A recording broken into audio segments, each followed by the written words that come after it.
it's be inspired, my brothers and sisters. Always an inspiration of every episode. Di ba? Yan ang napaka-ano, Sister Ems, lagi natin nakasentro sa Panginoon. No? Kasi pag nakasentro po sa Panginoon, everything will went well. Ika nga, naaayos po ang lahat. Pero in the absence of God, wala. It will become again ruin. It will become again disaster. It will become again magulo. In Tagalog pa. Madilim. Darkness ulit. Oo. But with God, in darkness there is light. Amen. No? Amen. There is a hope and faith. In the midst of the life, darkness moments sa buhay po natin, my brothers and sisters, yung pong light po kasi, it will shine. It will become a beacon of hope and faith. Yung light ng ating Panginoon po, pag sa Panginoon tayo nagpupunta, laging dumudulog, yun pong pag-asa po natin nabubuhay. At yung ating pananampalataya, pagtitiwala, paniniwala, ay nabubuhay. Di ba? It is a profound message, my brothers and sisters, yung with God, in darkness there is light. A message behind na makikita po natin na naka-align po ito sa biblical teaching, sa totoo lang. Katulad po nung binasa ni Sister Ems kanina, yung John 8 verse 12. Ano sabi doon, Sister Ems? Again, in John chapter 8 verse 12, the Lord says, when Jesus spoke again to the people, He said, I am the light of the world. Whoever follows me will never walk in darkness, but will have the light of life. Pero Sister Ems, maraming tao kasi, sorry po, nung araw ganun tayo eh. Amen. Ang ilaw natin pera. Diba? Material. Ang ilaw natin sasakyan maganda. Ang ilaw natin magandang bahay. Masaganang hanap buhay. Hindi naman masama yun eh. Totoo lang. Pero hindi po yun ang sentro. Yun ang sabi ng ating Panginoon, I am the light of the world. Siya lang po ang tunay na ilaw. Amen. Whoever follows will never walk in darkness. Hindi na po tayo lalakad sa kadiliman. Pagka po sa Panginoon tayo sumusunod. Di ba? Yung magkakaroon tayo ng light of life. Paano mo ma-describe, Sister Ems, yung light of life nung tayo noon, tayo mag-asawa na nasa darkness pa? Nasa lumang buhay. Before we meet the Lord. Tama yung term mo na yun. Lumang buhay. Amen. So, nagbigay sa atin ng mitya. Mitya, yung pag-strike, kumbaga sa posporo. Striking is the light in the spirit seminar. Amen. Kaya nga sinabing life in the Spirit kagkaroon ng buhay ang Espiritu ng ating Panginoon sa ating buhay. Amen. At doon unti-unti lumiliwanag ang ating kadiliman. Ano po yung manaranasan namin ni Sister Emma na lumiwanag ang buhay? Number one, relationship. No? Nagkaroon kami ng liwanag ng pag-uunawaan, pagmamahalan. Di ba? Yun yung natin yung 1 Corinthians 13, yung love, kung i-describe mo yung love, yun po yung puro patience, no?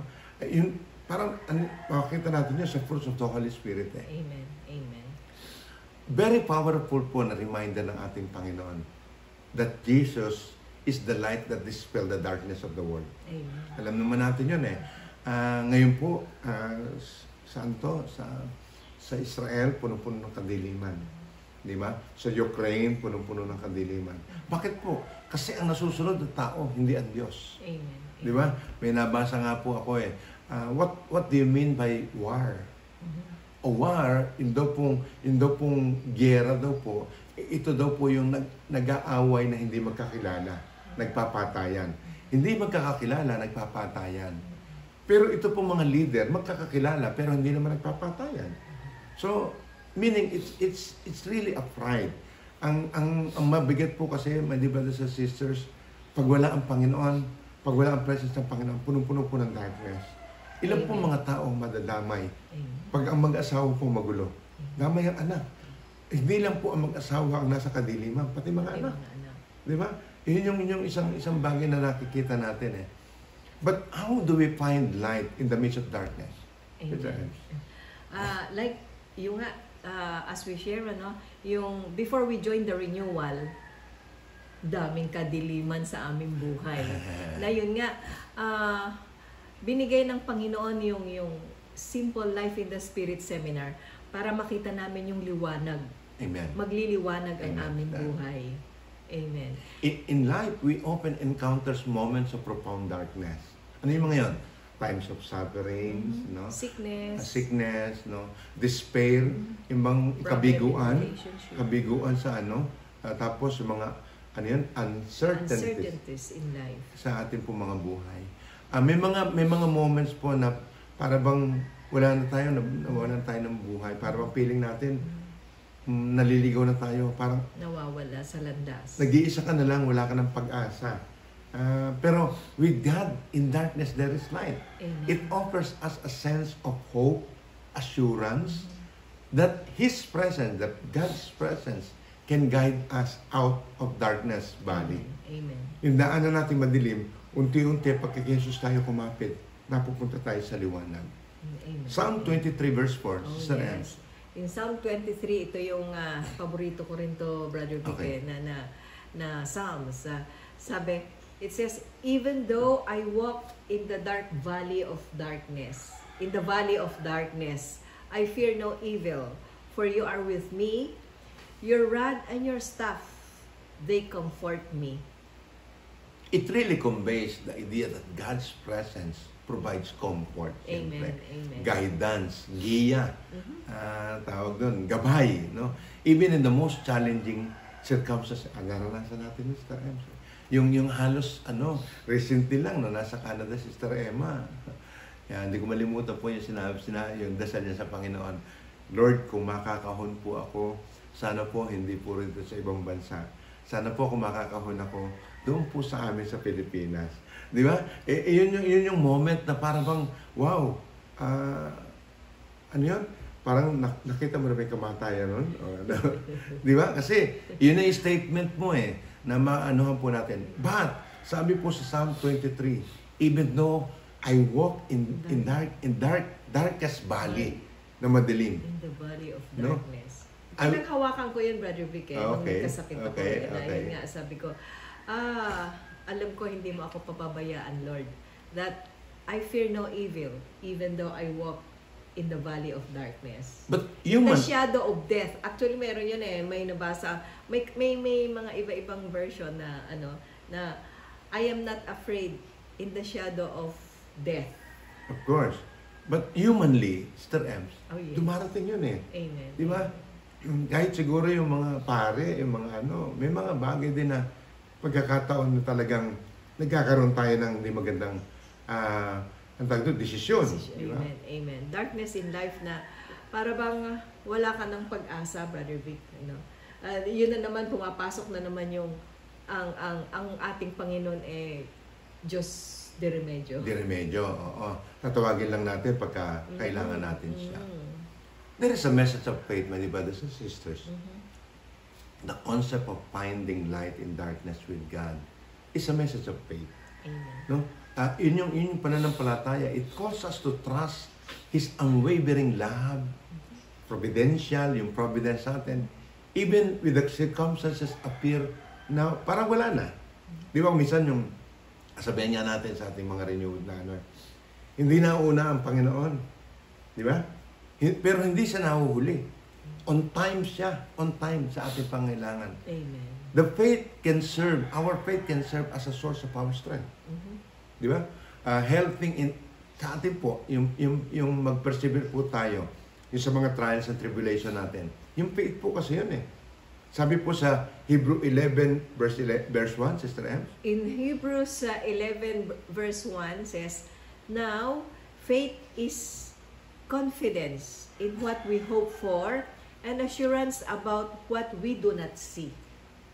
When we say, naniniwala ka na hindi pa nakikita, that is faith.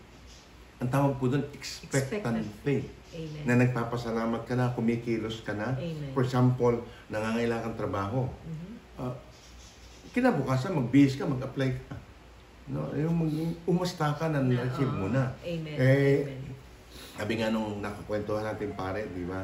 It's all in the mind. It's all in the mind. Sometimes po, ipofocus po natin yung ating pong kaisipan at nagtatranscend po yun sa ating puso.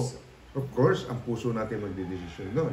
Pero still, ang mind po natin, for example, pag sinabi mong masakit. Huwag mo isipin masakit. It's all in the mind. Oo. Yun yung pag nagpa-fasting ka, huwag mo isipin gutom ka. Isipin mo, nagpa-fasting ka for the glory of God. Amen. Amen.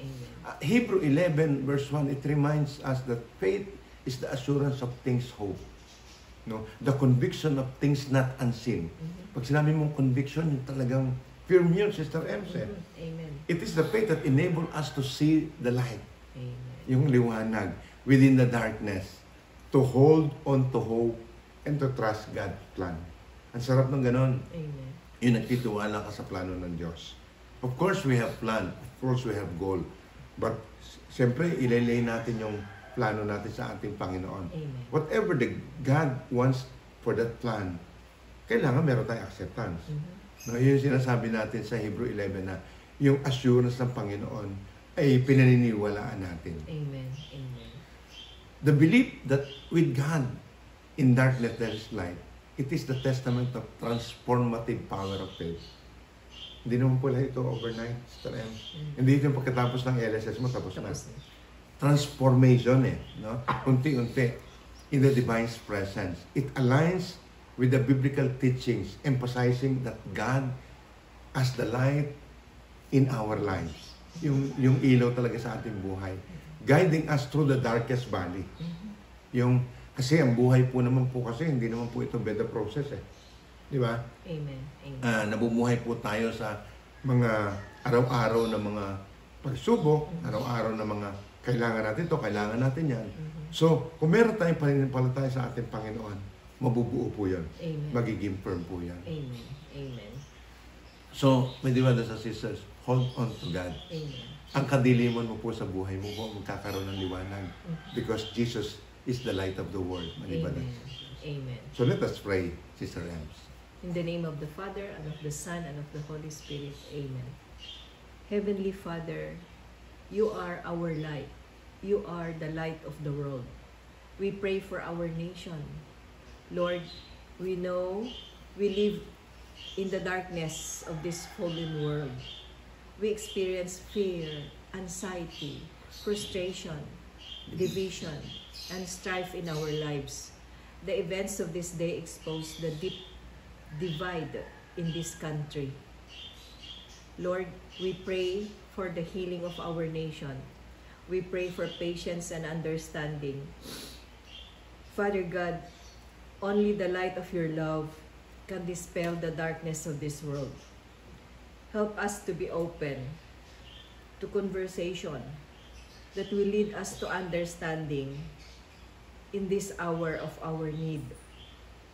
May we, as a part of your church, help to bring peace to our land.